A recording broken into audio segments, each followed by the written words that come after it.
Hello, AP Calculus students. Mr. Ford here with a homework tutorial. This is for homework 6.4.3. We're going to be doing all of the problems here. I know I said in class that we would be skipping 156, but I'm probably going to end up doing it anyway because it's a cool problem and you don't have to. I'll be okay with that. 151 is a pretty straightforward problem. As we see a lot of the times, we start off with problems that are technically review. So away we go. Here we are taking derivatives and integrals to evaluate the following expressions. The first one is relatively straightforward. It's just going to be a little chain rule problem. The ddx of cosine of 3x squared. Well, the derivative of the cosine is the negative sign of the original inside part, which I'm going to write in black here, 3x squared. And we need to multiply that by the derivative of 3x squared, which is 6x, like that. Yeah, and that honestly, that's it. You could clean this up a little bit. You could say negative 6x sine of 3x squared, and that would probably be a good thing, considering if you're looking at b already. But there you go. Now, the reason why I wrote that in that little tiny space right there is because I think what we are meant to see with this problem is that we are just doing the antiderivative of the exact same problem we just did. We're looking for the opposite of 6x, or sorry, the antiderivative of 6x sine 3x squared. Well, we already know that cosine of 3x squared has a derivative of negative 6x sine 3x squared. So this is going to be negative cosine of 3x squared. And that's it, plus c. Don't forget your plus c because it's an antiderivative. The objective here, I think, to see these problems side by each is that they are opposites of each other. Cosine of 3x squared has the derivative of 6x sine 3x squared, and vice versa. I suspect that will be true in question C. C might need a little more room. I'm going to use this space off to the left here a little bit.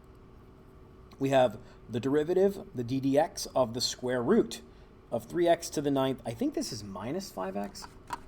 I might have confirmed this in the actual textbook. Hang on, stand by. It is actually minus. Yes, it is minus 5x. Good. Glad that I cleared that up. Now, the derivative of the square root, which is the outside function, which I'm kind of coloring over in blue.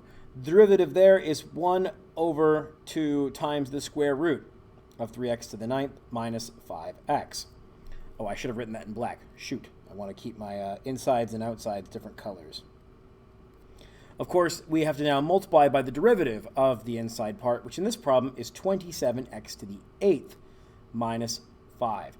And so a completely clean answer would look something like this. You'd have 27x to the 8th minus 5 all over 2 square roots of 3x to the 9th minus 5x. Just like that.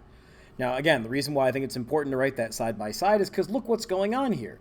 This answer is almost exactly what we have right there inside of that integrand. The only thing is the 1/2 that's hanging out in our blue integrand. So let's think about this for a minute. We know that the derivative of this thing, actually let's just write it down because it's going to be some modification, but this is just going to be the square root of 3x to the 9th minus 5x. The only thing we need to consider is that the derivative of the square root of 3x to the 9th minus 5x is going to have this little 1/2 in it right there. So we need to lay a trap for that 1/2 to fall into. So let's just multiply this whole thing by 2. That will take care of it. Because now, when we take the derivative, we'll get that 1/2 out of there, and we have this perfect reverse relationship where the integral and derivative match what's going on here. Exactly what we're looking for. Don't forget plus c also for that problem. Cool. Question 152 is really simple. All we got to do is write an antiderivative. If dy dx is 3x, then hey, what's y? Well, I'm just going to treat this like a reverse power rule problem where x has to go up to the second power and also be put over 2. And let's just leave 3 there as it is. And that's honestly it, plus c. That would work. I suppose if you wanted to write the published book answer says 1.5x squared plus c, but hey, I mean, what are you going to do? Same thing. There you go. That's all it is. 153 is a big meat and potatoes problem. This is going to go right back to what we talked about today in class. The function k of t. Oh man, I hate when this happens. Shoot. I was trying to avoid this in this video, man. I'm trying to get good production quality here. 6112. Where am I right now? Is this the end of it? There's no way. Keep going. There we go. Okay, here we go.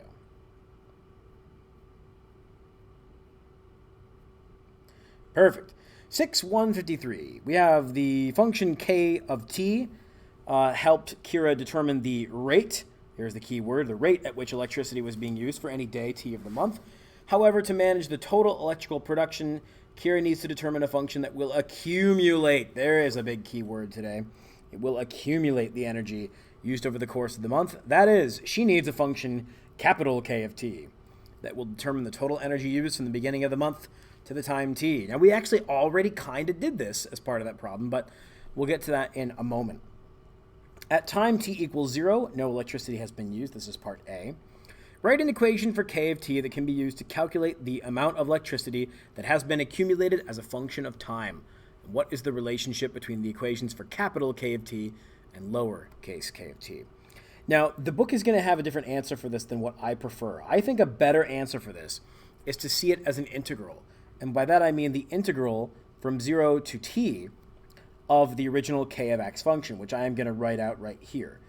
8 minus the cosine of t plus 0.01 t squared plus 0.01 t, 01 t, and that is all times dt. So I like this version of it a lot because it really sets the relationship between the original rate function, because that's what this is. When you take the integral of a rate, you get back to the accumulation. So I like this version because the integral of a rate is going to be the accumulation function. And I like that connection, and I want you to have that connection quite a bit. I mean, this is the same thing as the integral of velocity is position. However, you could, of course, actually take the antiderivative of this thing, because you'd just be plugging in t and then plugging in 0, and plugging in 0 won't do anything. Your antiderivative would be 8t minus the sine of t plus 0.01 times t to the third power over 3 plus 0.01 times t to the second power over 2. And then you wouldn't need a plus c here because this is a definite integral. And if you plug in t and then plug in 0, 0 makes all of these four terms 0, so you don't need to worry about it, and this is your antiderivative. I think the important thing to realize is that the original k of t, lowercase k of t, which was 8 minus the cosine of t plus 0.01 t squared plus 0.01 t, these are antiderivative and derivatives of each other.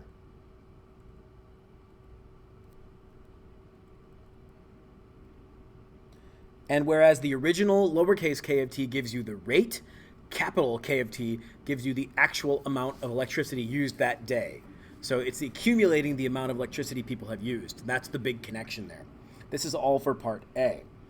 Part B is going to ask us to actually use our equation to calculate the total energy used during this month. So we're going to use our integral function to accumulate the energy being used over the first 30 days. Now, again, I prefer the integral version of this for this answer. You could do either way. We're evaluating capital K of 30. It's up to you how you want to do it. So I'm going to use the integral version on my calculator. I suggest that you do the same because I really